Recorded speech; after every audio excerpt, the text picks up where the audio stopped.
Good afternoon. Hi. Hi.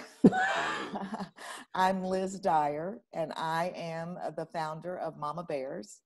It's an organization that is dedicated to supporting and educating and empowering moms of LGBTQ kids and the LGBTQ community. I'm here this afternoon with Matthias Roberts. And Now it's my turn to say hi. Or and maybe now it's not. your turn. Maybe you're continuing going. No, it's okay. I'm gonna introduce you with all Great. your stuff because Oh, you sounds good. are so impressive, Mm. Matthias. Listen, I have known Matthias for quite a while online, and we met in person a few times at special events. And I've always been impressed with him. And the list of impressive things about him just keeps growing. Matthias is a licensed mental health counselor. He's the author of the book Beyond Shame, Creating a Healthy Sex Life on Your Own Terms. He's also the host of the podcast Queerology, a podcast on belief and being. And that podcast was named as one of the best LGBTQ podcasts of 2019 by the Oprah magazine. And on top of that, he holds two master's degrees, one in theology and culture and one in counseling psychology. In his psychotherapy practice, Matthias specializes in helping LGBTQ people, teens and adults both, live confident and fulfilling lives. Mm. It's so exciting to be here with you today, Matthias. Now, go ahead. I am thrilled to be here. I'm so excited to be here. Thank you for having me. You're It's good to welcome. see you. It's good to see you too. Mm. I think the last time we saw each other was at over a year ago at the Q Christian conference in Chicago. Yes.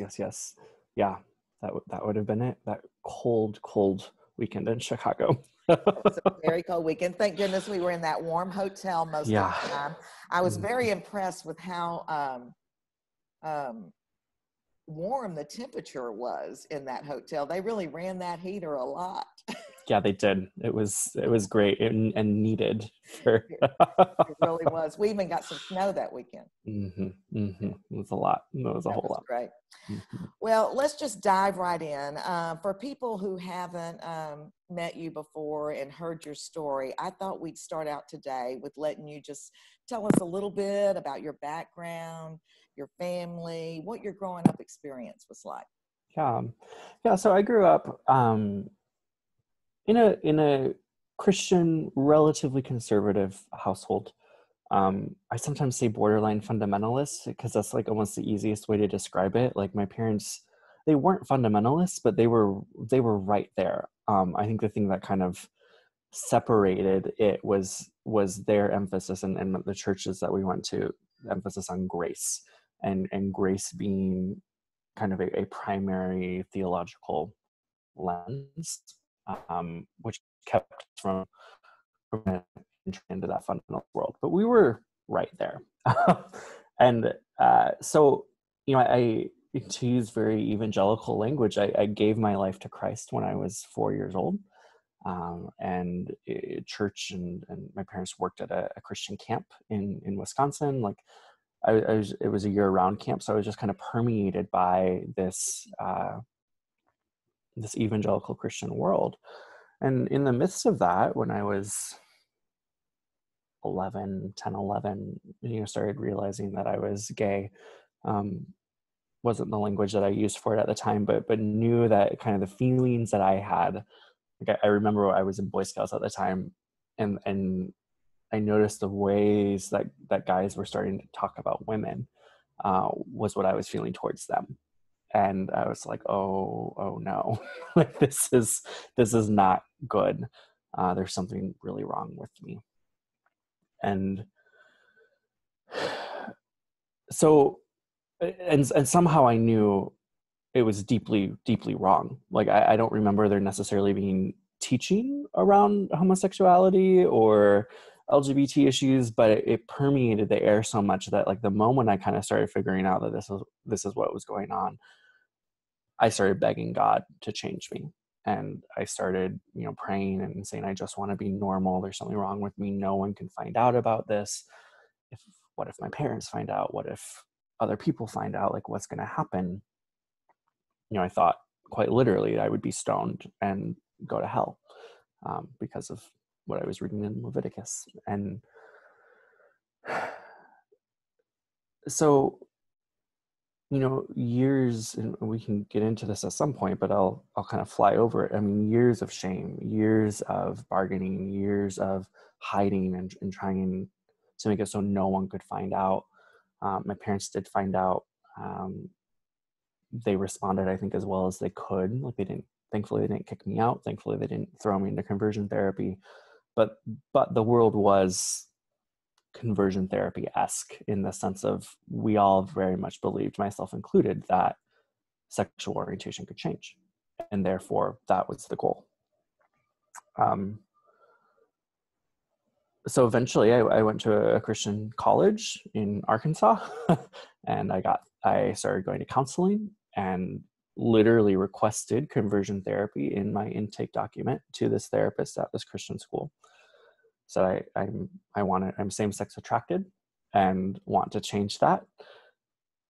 And I went into that office, and this therapist, like this feels like the grace of God to me still.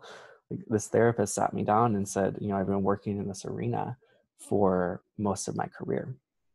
And what we've discovered is that sexual orientation rarely, if ever, changes. And if it does, it's a miracle. So our work isn't going to be, how do you change your sexual orientation? It's going to be, how do you live as a faithful Christ follower with this in tow? And then we did some work around, like, he also told me that day, like, you didn't choose this. Because that was the narrative that I'd been given. Like, I chose this, I'm going to hell. I couldn't remember choosing it. But all of that to say, that was like this huge weight off of my shoulders. Oh, I can only imagine. What a gift that was. Truly, like, so grateful that in the midst of, like, literally requesting conversion therapy, that this therapist was like, that's not how it works. It's still very solidly side B, like, you have to stay celibate, like that. I mean, that was still the kind of goal, but like, even that switch was a huge game changer for me. It made my life bearable. Well, yeah, I mean, you could have just as easily gotten a counselor who would have said, okay, let's work on changing you to a straight guy. Absolutely. Because we know there are a lot of Christian counselors out there who have and still are promoting that idea. Yep. That a miracle, I mean, yes, they'll still say it's a miracle, but that a miracle can happen if you do the right things. When you were talking about being a young man and, keeping it a secret and praying and bargaining with God, that is a story that I hear over and over and over again from LGBTQ Christians. My own son has that same story to tell. If I go to church enough, if I'm a youth leader, if I evangelize enough, if I convert enough people, something I'm going to do here is going to make me be able, or make God be able to change me, or make him want to change me. I don't know what the mindset is, but it's a very common mindset that young LGBTQ people get into when they're raised in this environment where, like you said, maybe it's not really preached at you, but you know what the position is. Right. Yeah. And the sense of, I mean, if we're taught, and I was taught, God can do anything, God can do miracles, and this idea that a prayer or kind of penitence wins God's favor, and thus winning God's favor will then, of course, God can do all things. He will change when you're favored enough. I mean, that's a really simplistic way of putting it, but it very much is kind of the logic behind it, of which, I mean, all of which, I mean, my whole theological understanding of God has shifted drastically since then, but like none of that is true. It's not how God works. Exactly. And, for me as the parent of a young man who came out, Nick came out when he was 19, it shattered a lot of my beliefs, because up until that point, I kind of had this idea that if we did everything right, that bad things wouldn't happen. Right. And at the time, I considered this something bad that had happened. Right. And, or I had the idea that a person couldn't be gay if something bad hadn't happened to them or they weren't doing something bad. Totally. Right. So a lot of bad theology that we grew up in. And I love what our friend Kevin says, bad theology kills. And it does. And it kills not just physically, but it kills emotionally and relationally and spiritually. So I'm not saying I have all theology figured out. I'm sure I'm still holding on to some bad theology, but my view is definitely different now because I'm open to changing my mind, to learning, to taking a different perspective, to knowing better. And isn't that the greatest thing about this kind of deconstruction, reconstruction process? I mean, it just opens up this whole other world of where, I mean, in my mind, I'd be curious to hear what you think about this, but the stakes aren't nearly as high. Exactly. Because we're loved. We're so deeply loved. And I mean, if that much is true, we just get to live our lives. Oh boy, you really hit the nail on the head. I keep saying, Matthias, that there are basically two brands of Christianity going on. And one is a Christianity that is really focused on a God who is angry and needs to be appeased. And one is focused on a God that is primarily telling us that he loves us and he wants us to love each other. And it is a completely different experience. Yeah, it is. And you and I both lived with both of those realities. Yeah, very much so. Well, from your background, I can understand why you wrote the book that you wrote. And for those that, you know, kind of missed the title in my introduction there, I want to mention it again. It's a book called Beyond Shame: Creating a Healthy Sex Life on Your Own Terms. Tell me a little bit about, you know, what led you to write that book, and you know, what you hope the book will achieve and accomplish, how you hope it will help people. Yeah. So the book was, I mean, it was born out of a couple things. One, I mean, it was an exploration for myself. Like I grew up deeply within purity culture, or this kind of belief system that materialized mostly in the late 80s, early 90s, that it was very strongly based on you must keep yourself pure. And purity is complete abstinence from anything sexual. I mean, that was some of the fundamentalist part of the world that I grew up in. I was homeschooled very much in this courtship movement of even dating is wrong. Even touching is wrong. You must be supervised on courtship dates, whatever they were called. I don't even know what they were called, but like, because obviously I wasn't going any, like I just didn't. It was pretty easy for me not to be interested in women in sexual ways. Like, so, but that's the world that I grew up in. And so there was no kind of understanding of what sexuality is, what is even healthy sexuality, other than this idea of you just get married and all of a sudden all your sex with your spouse is healthy. Like, which, I mean, that even isn't true. And and so as I started kind of, you know, accepting myself and reworking my theology, some of the next steps for me was figuring out like, well, what is all of this around sexuality, like broader sexuality and a sex life, and what does that mean? And I still was holding on to kind of all of these ideas of sex before marriage is some of the worst sin that you can, you know, commit, or whatever language you want to use. And I was learning so much about sex and sexuality in my grad programs, both from like a theological perspective and from a psychological perspective, that kind of when the opportunity arose to write a book, like this is what felt truly important.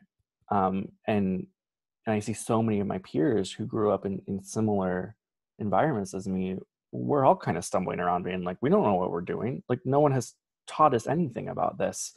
We don't even know how to think about this. And so that was kind of the goal of the book, was to, how do we think a little bit more deeply about sex and sexuality in a way that isn't kind of moralistic or rules based, but instead is inviting us into freedom, into health, into abundance, and that's kind of the goal of the book. Well, I love that. And I think it's a conversation that we really need to be having. LGBTQ people specifically grow up with and develop dealing with a lot of shame because of religious messages. And I was talking to someone the other day, and I think, you know, there's religious messages that are producing this shame.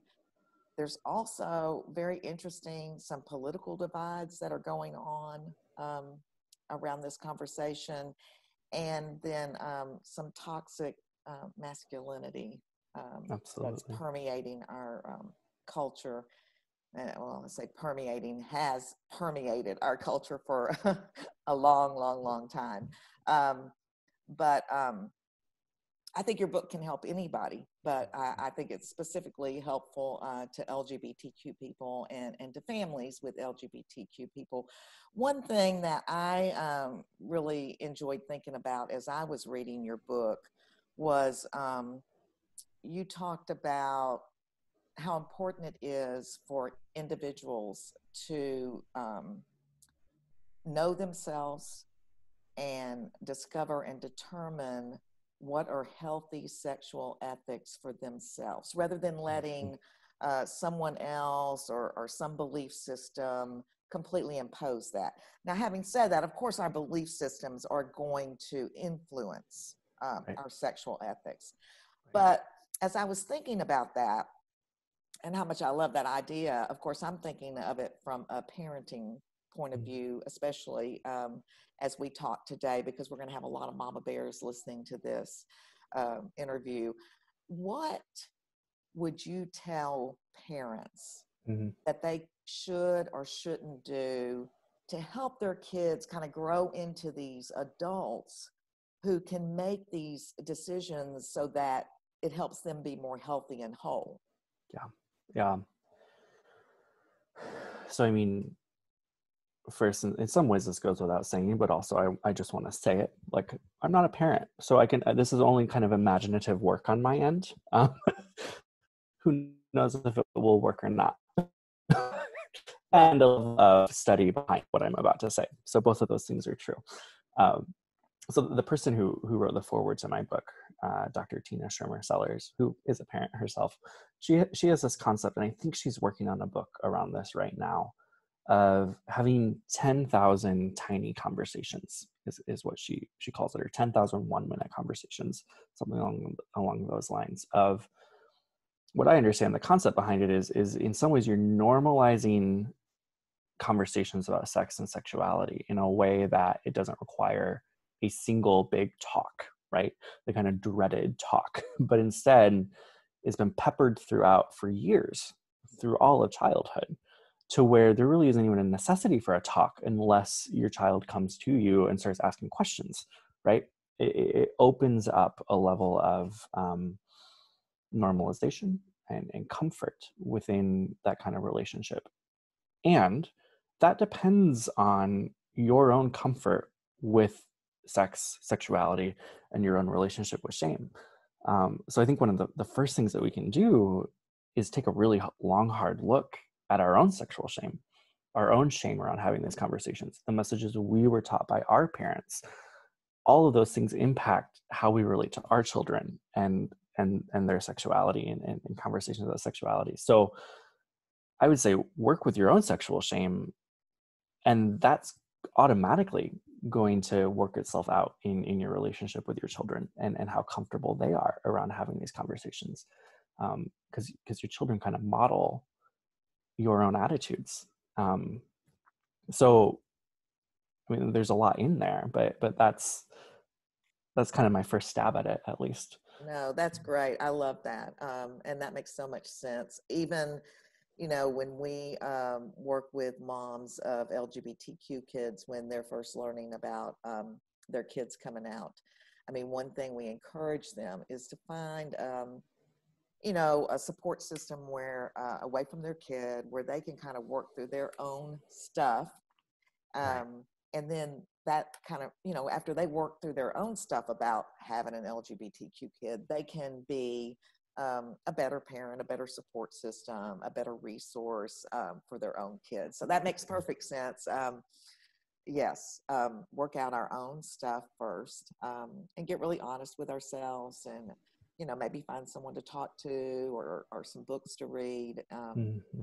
I know you and I are both big fans of Brene Brown. Yes. And she talks a lot about shame, and I think that's really helped a lot of us over the last few years kind of realize that most of us do have some shame that we have to deal with, and Mm-hmm. she gives some really practical, healthy ways of doing that too. Yeah, and it's interesting you said, I mean, this isn't a critique, but you said the word first, and I wonder around. I mean, obviously we can be working on this all the time, but I don't know if necessarily saying first, like, it's a process, in the sense of the moment we start having conversations, shame is going to pop up. So what does it look like to step into those conversations, knowing that, I mean, this is Brene Brown's work, knowing that it's a vulnerable space to step into, and then learning to pay attention to our own bodies and our own shame in the midst of that, so that then we can come back and do better the next time, right? It's a process of kind of continuation, because we can't figure it all out first. We can do work first, absolutely, and it's a process. Both of those things are true. Yeah, that's a great point. That's a great point. If we try to figure it all out, that would be too long. Right. We'll never get to it. We'd never finish. That's right. Yep. That's right. We'd have to, our kids would be grown before we got back to them. Absolutely. So that's a good point. Thank you. Thank you for paying attention. So another thing that I was going to ask you about is, as I was thinking about your book, and by the way, I really enjoyed reading it. Thank you. I love the way you, right at the beginning, you talk about these ways that we naturally end up coping with shame that aren't really that helpful. Right. Would you be able to kind of summarize that a little bit, just enough to give an idea? Of course, for people to really delve in, I really encourage them to read the book. Yeah, absolutely. I kind of start with this premise of, in order to be able to work with our sexual shame, we have to be able to identify what kind of shape our shame takes, if that makes any sense. And I think there are three kind of common coping mechanisms that we fall into, no matter where we are on kind of in our sexual lives. And those three are shamefulness. So this idea that our shame is controlling our sexuality. A really common example of that is purity culture. It uses shame to control sexuality. The second one is shamelessness. And it's kind of the flip side of where we're using our sexuality to control shame. So we may be out having a lot of sex, or like experimenting with our sex lives. We may be working on developing our own values, but behind all of that, we're using it to kind of suppress or run away from the shame that's there. We haven't actually worked with the shame that's present. And then the third one is autopilot. It's kind of for those of us who maybe didn't grow up with impurity culture, or who have done some of our work around sexual shame, of where it's not this all-encompassing thing, but something will happen, shame will pop up, and we remember, oh, I was going to work with that, but we never have quite gotten around to work with it because it's not super pressing. Those three are kind of common places we often find ourselves, and really good places to kind of identify, like, this is where I'm at, this is where I can start, and then work with it from there. Yeah, I thought that was very insightful to look at the different ways that we are coping with shame and to recognize that. That's the main thing, is a lot of working out this stuff. What I realized as I read your book is getting to know ourselves. Yes. And to really take the time to know ourselves, to understand what our natural responses are, and to kind of decide where we want to be, and then to kind of make a little bit of a plan to get there. Mm-hmm. Yeah. Yeah. I mean, shame is one of those things, and again, going back to Brene Brown, but other researchers as well, shame is one of those things that really can't survive light being brought to the surface. Because once it's brought to the surface, we're working with it relationally, we're working it within ourselves, it goes away. And so bringing that stuff to the surface is really a lot of shame work. I mean, that's what it is. Yeah, that's so true. Shame does seem so much more powerful when we just keep it within ourselves, doesn't it? Mm-hmm. When we keep it Absolutely. in our head. I mean, that's what I even notice about when LGBTQ people find that it's finally the right time for them to come out and live Yes. authentically, Mm-hmm. and without shame, without apology. A lot of the shame that they were dealing with just dissipates. I'm not saying all of it. I mean, there are triggers, Right. but that's I go back to one thing all the time that helps me know that the right position is to be wholeheartedly affirming. And that is, I keep saying, the fruit doesn't lie. Mm-hmm. Yeah. When LGBTQ people are trying to change their sexual orientation or trying to suppress it, trying to hide it, avoiding being who they feel they are naturally, it produces a lot of bad fruit in their life. Yeah. But when they, let that go and try to live authentically, and come out and, don't apologize for who they are, they seem to get healthier and more whole in every way. Even Absolutely. spiritually. I mean, I Yes. found a lot of people that were trying to live into the idea of celibacy because they were, gay and attracted to someone of the same sex. I found a lot of those people to be spiritually bankrupt. I mean, they just did not feel any connection to God at all. Have you seen that in your practice? I know you can't talk about individual cases, but in general, do you find that kind of thing going on?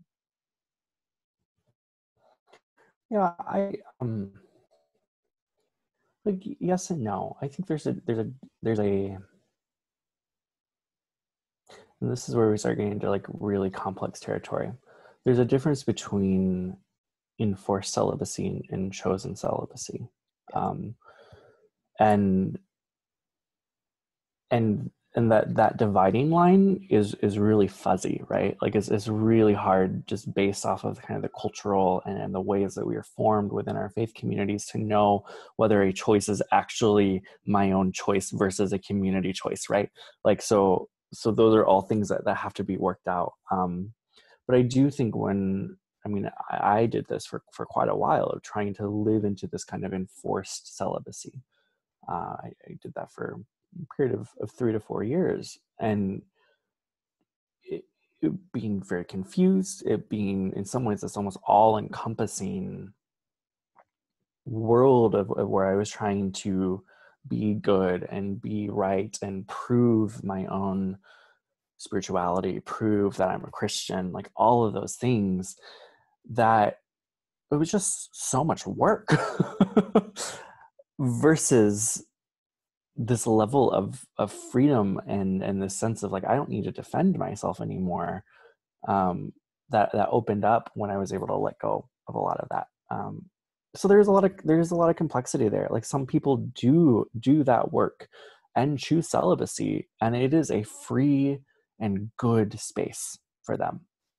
But that work is work that is is hard to kind of untangle all of those things.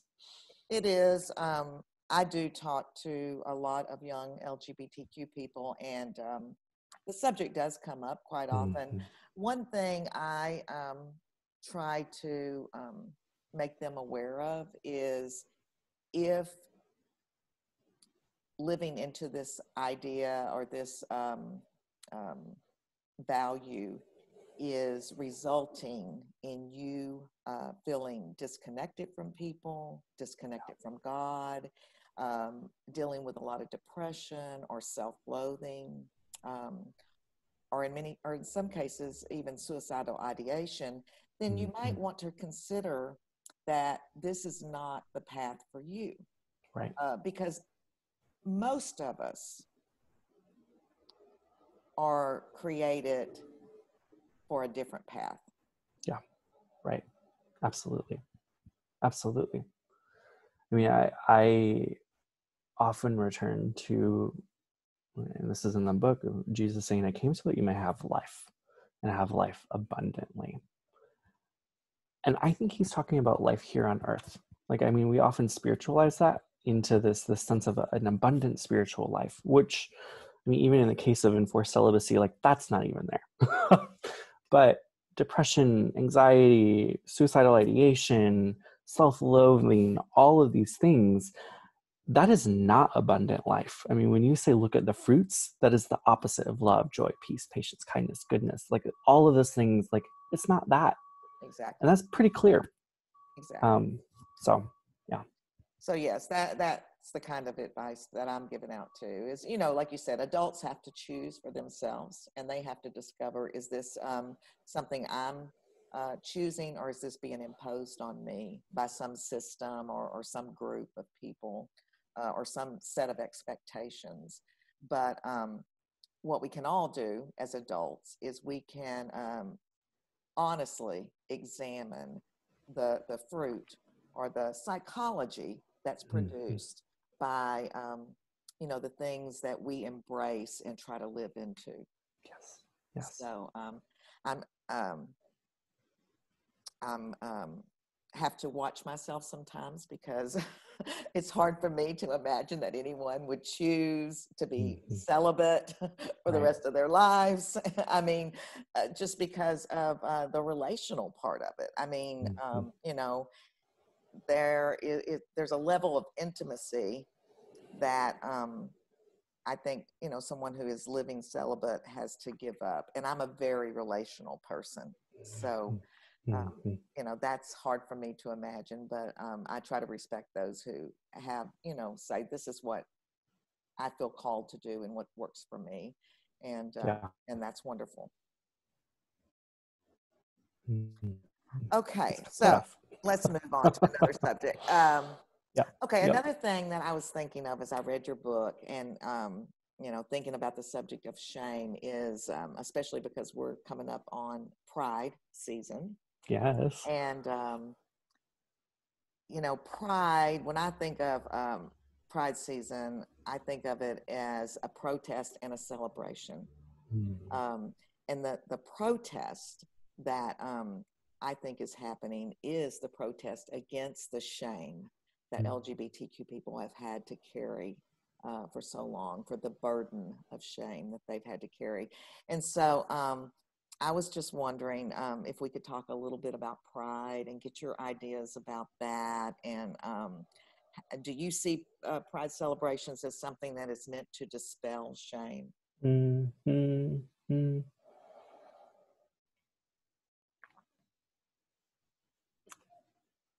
There's something that happens to us, I think, when we're in places where we're not just tolerated but celebrated. Um, that changes us at deep and core levels.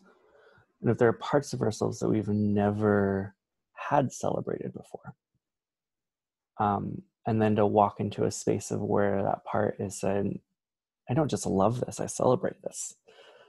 That like rearranges our insides. And so, I mean, to frame pride in that way, I think absolutely. To kind of almost like ostentatiously celebrate these parts of ourselves that we have been told that have to be kept inside, not shown to the world, and to actually be able to show it and say, I love this about me, and I love this about you. Oh, it's a beautiful thing. It's a relief, isn't it? Mm-hmm. Mm-hmm. Yeah. I really, I think Pride season is really a very emotional experience if you allow yourself to really, kind of look back past some of the, I mean, it's okay, but you get deeper than just, people, having drinks together and throwing a parade and, wearing wild clothes or even getting naked. I mean, Mm-hmm. if you look past that and you see what's really happening there, it's just a very emotional experience. And for someone who has a gay son and someone who is very passionate about being an advocate for LGBTQ people, it's just a really important time for me. And I always want to take time to try to find a way to do a little special and extra celebrating of LGBTQ people. This year is hard because we don't have Mm-hmm. any parades or events Right. that we can get out to. And I think that's a challenge, but I think you're going to see a lot of people being very creative about going the extra mile. Yeah, I think so too. Yeah, Um, it'll be interesting to see. you know, us mama bears like to go out to pride events with our t-shirts and our Yes. buttons and offer free hugs or high fives and listen to stories and encourage Mm-hmm. people and let them know that we're there for them. And we can't do that this year. Right. So we're doing something else. My son helped me come up with the idea. We are creating a 3 or 4 minute montage video Mm-hmm. of mama bears reading a script that we wrote that's going to get a message of love out to the LGBTQ community. We commissioned a video producer to put it all together for us. We got more than 180 videos turned in, and he's working on it now. He says it's going to be ready at the end of the week, so I'm pretty excited. Wow, that's so cool. That's so cool. I can't wait to see that. Yeah. Mm-hmm. Another thing we do in the group is we've done this every year since the group started in 2014. We have an event all month in June called Pride and Joy, and we invite all the moms to share pictures of their kids and celebrate them and tell us why their Mm-hmm. LGBTQ kids are their pride and joy. Mm-hmm. Because not only do I think it's important for LGBTQ people to be out celebrating themselves, but I think it's important for families to be celebrating their LGBTQ kids. Yeah. Mm-hmm. So we're doing that too. Beautiful thing.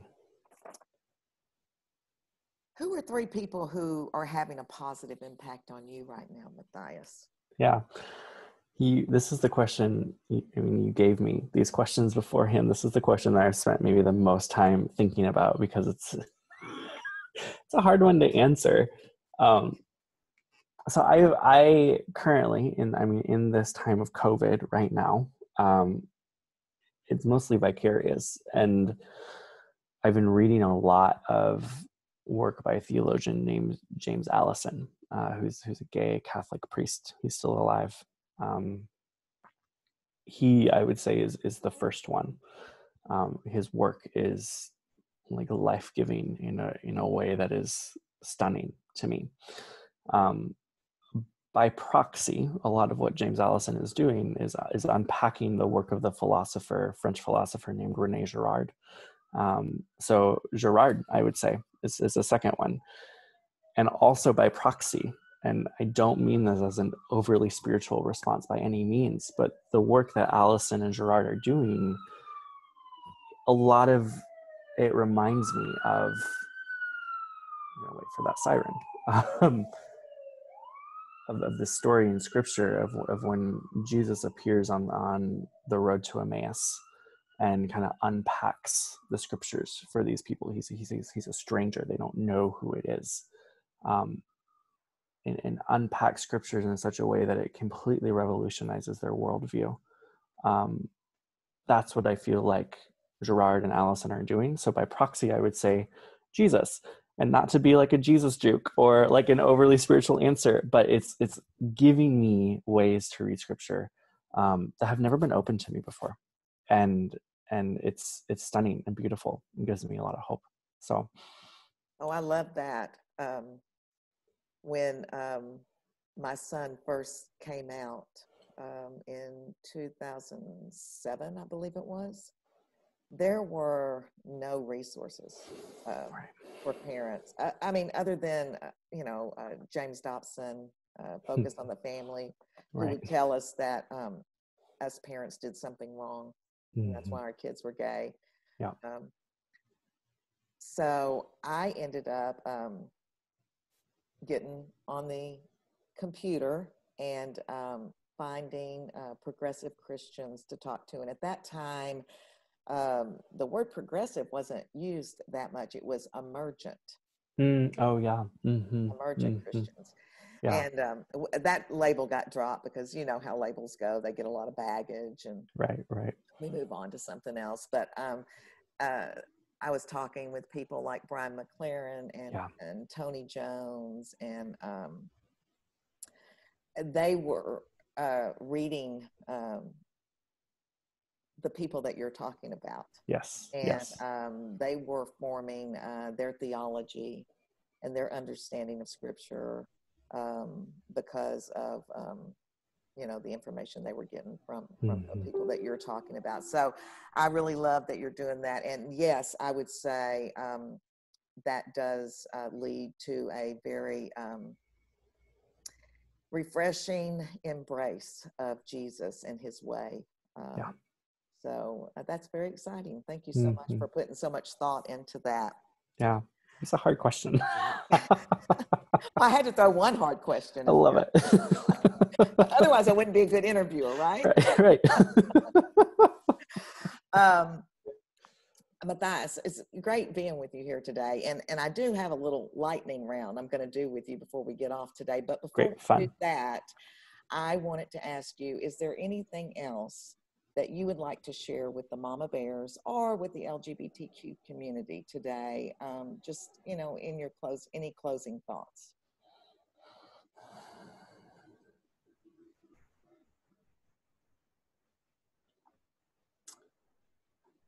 I mean, this is very simple, but your love means so much. Like, I think when I think about what the Mama Bears are doing, and when I really sit and think about it, like, it makes me very emotional. For parents to just overwhelmingly love, it's beautiful and so important, so needed in this world, and it means so much. Thank you. Well, thank you. We do love you, and it's been a pleasure over these years to be connected with you, and not just to support you and encourage you, but to learn from you. And we're thankful for the work you're doing and for the things that you're teaching us. It really helps us be better parents and better advocates, and I'm really thankful for that. Thank you. Okay, let's get to the real hard questions, okay? Great. Let's do it. You ready? Yeah. Enlightening. What is your favorite word? Oh, gosh. This is so hard. For some reason, the word illuminate came to mind. I don't know if that's my favorite word, but let's go with it. Illuminate. Okay. What is your spirit animal? Ooh, so I don't actually use the term spirit animal because it's taken from indigenous cultures. So I would use it as Patronus, and kind of ring of Harry Potter. And I would say my Patronus is a wolf. I love it. Mm-hmm. Yeah. What's your favorite thing to cook? Oh, I love cooking So much. I've been super into Indian curries recently. I'd like to come by. Mm-hmm. What is something you cannot do? Ooh. I there's so many.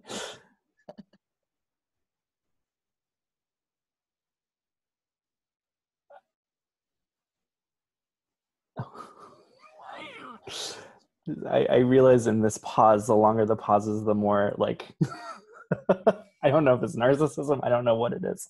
I can't clean. I'm Okay. terrible at cleaning. Yeah. If you could see the rest of my apartment, that would be very apparent. I was going to So say that one corner looks good. this corner is beautiful. Everything else is. What do you try to never leave home without? I mean, it's the common, the 3-pocket check, my phone, wallet, keys. Those are the three. What TV show did you recently binge watch? I'm currently binging Avatar: The Last Airbender. Oh, okay. Yeah, so good. What's your superpower? Like real superpower or what I wish it would be? Your real superpower. My real superpower. I aspire and hope that it's compassion. If you could sing one song on American Idol, what would you choose? Mm.